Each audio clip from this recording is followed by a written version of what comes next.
Morning, everybody.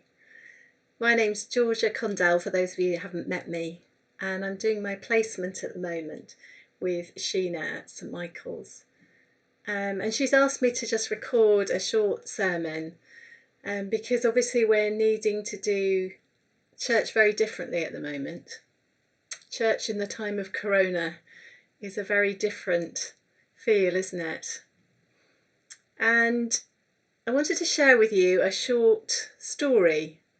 One of the readings for this week is John chapter 11, which is all about Jesus at the tomb of Lazarus. And I wanted to tell you the story from the point of view of Mary, who was Lazarus' sister.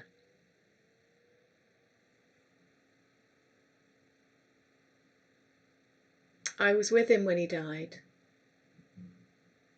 I've been trying to keep the fever down, mopping his brow. It was early morning.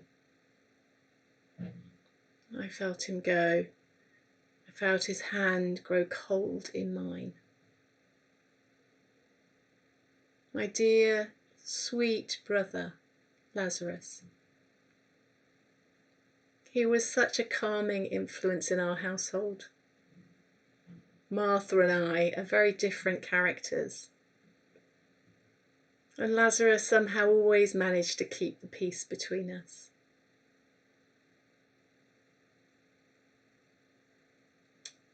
But where was Jesus? We'd sent a message to him to say that Lazarus was ill several days ago, but we'd heard nothing. I knew he was busy teaching. He's an amazing teacher. I remember the very first time I met Jesus. He came to our house here in Bethany, and I was just so blown away by his teaching. I just sat at his feet and I listened. Martha got quite cross with me. She was busy in the kitchen cooking. But Jesus said that I'd made the better choice and it wouldn't be taken away from me.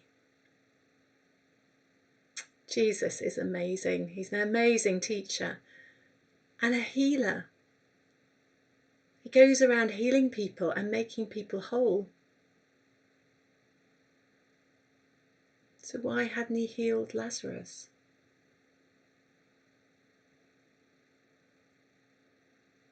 The burial was very, very busy. Lazarus was really popular, and loads of our friends and our family were there.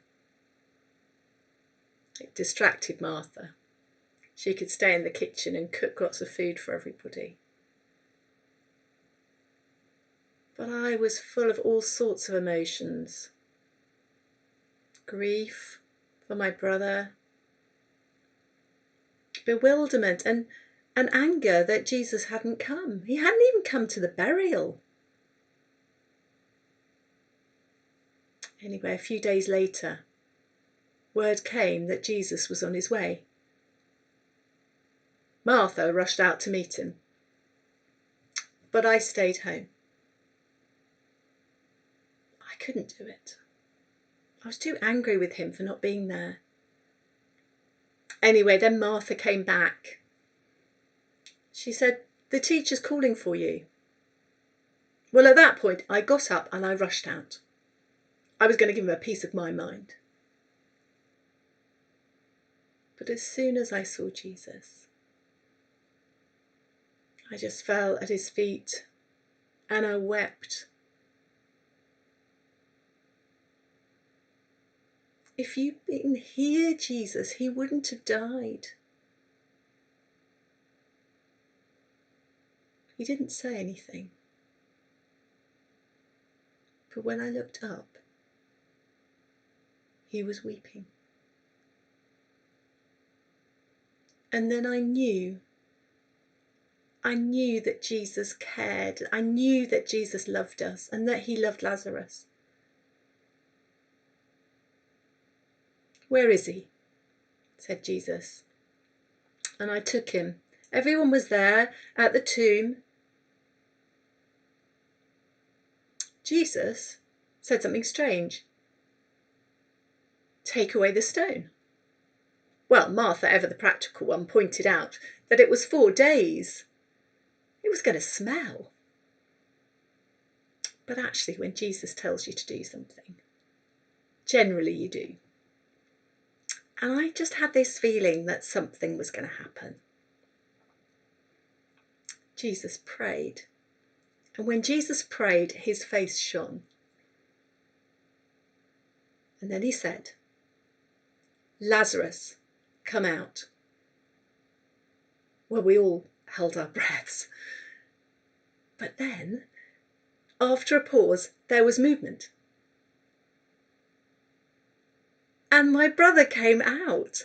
It was astonishing, but it was also quite comical because he was covered in grave clothes. He could hardly walk, he was hobbling, and his face was covered by the grave cloth, so we couldn't see where he was going. So we rushed over to him and started to take all the grave clothes off him and hug him and kiss him. Oh, it was such an amazing moment. Sometime later, as a thank you to Jesus, he came over for supper. Martha cooked this amazing meal. She's such a great cook.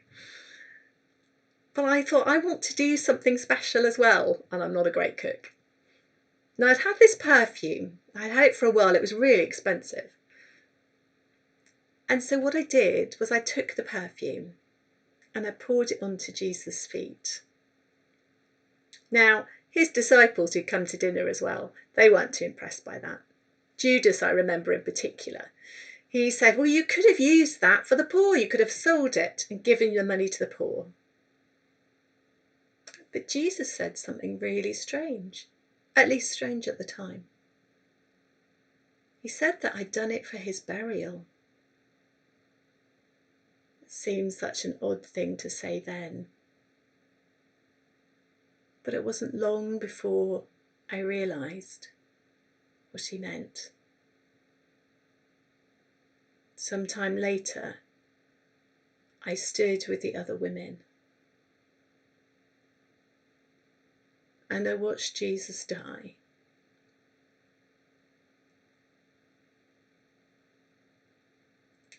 I watched the agony that he went through.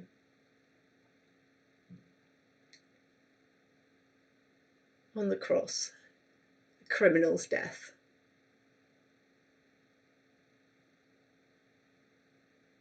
And I held the other women as we prepared him for burial.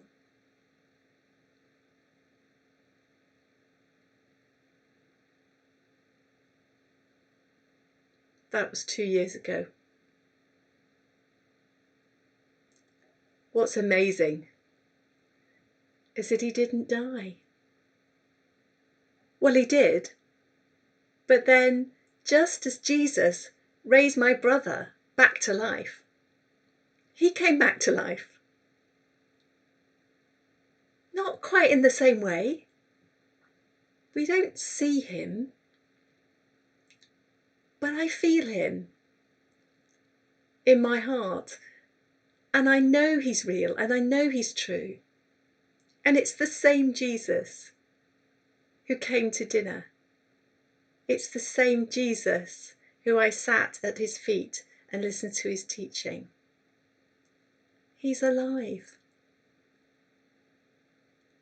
And he still cares. He still weeps when we're sad. He still wants to teach us more about what it means to know him.